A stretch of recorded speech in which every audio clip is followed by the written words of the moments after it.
All right, this week's topic is over selling your home as is. This topic is probably well overdue.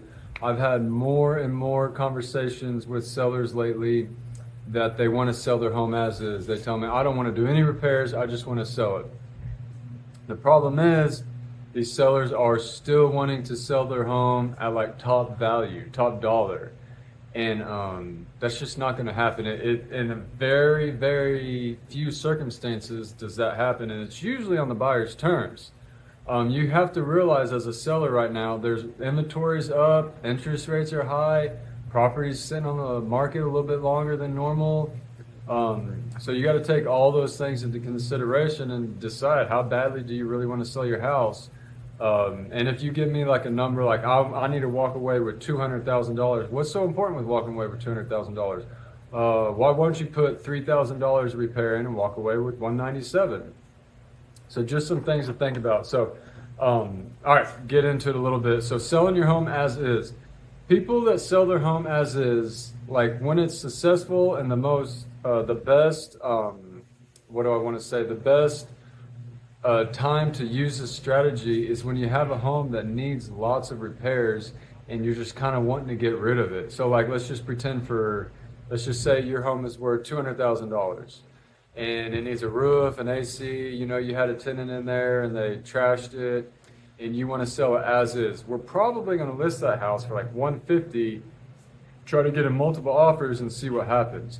But if you have a house that's worth $200,000, you've lived in it, you've taken decent care of it, and you want to sell it as is, and we're going to list it at like not 197, 198. Sometimes you want to list it for 205.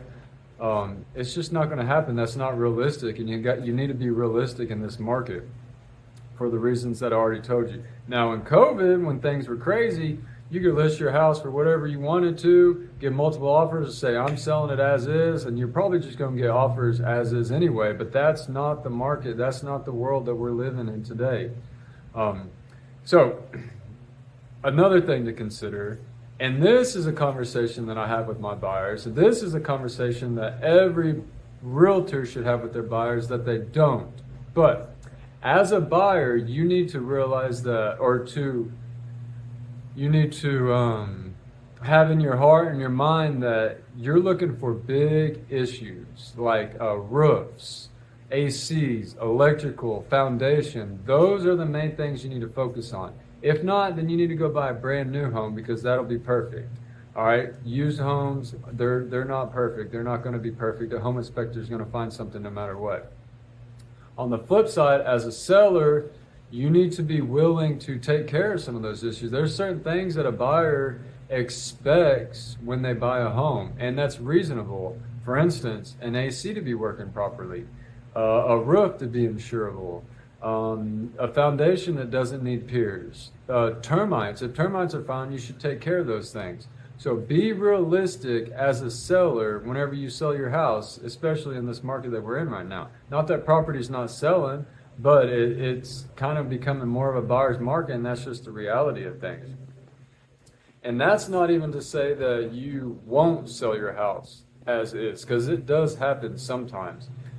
Scenarios when that does happen, if you priced it like really good, so like you have a $200,000 house, you priced it at like 194 or something like that, and then you went under contract really quick. You got a chance and you've taken care of it. If you haven't taken care of it and that happens, you just happen to be in a desirable area, they're still probably going to ask for some repairs.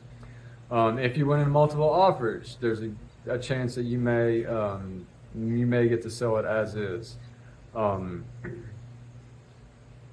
So yeah, those are just things to consider, and just be mindful, and hopefully your realtor has these conversations with you that you're probably going to be asked for, they're probably going to ask you for something, especially since buyers, they feel like they got to ask for something anyway. Hopefully your realtor had a conversation with you, and whenever they did a net sheet for you, they said, all right, now here's your net sheet, but this is not taking into consideration anything that you might need to or have to take care of to please your buyer. Because you got to realize the buyers, there's a lot of inventory. They can just kind of go to another home and choose that if they want to. So anyway, as is, you want to sell your home as is. Everyone wants to sell their home as is. Just be realistic. Have a real conversation with the realtor. Interview realtors. Don't just hire the first bozo that walks through your door.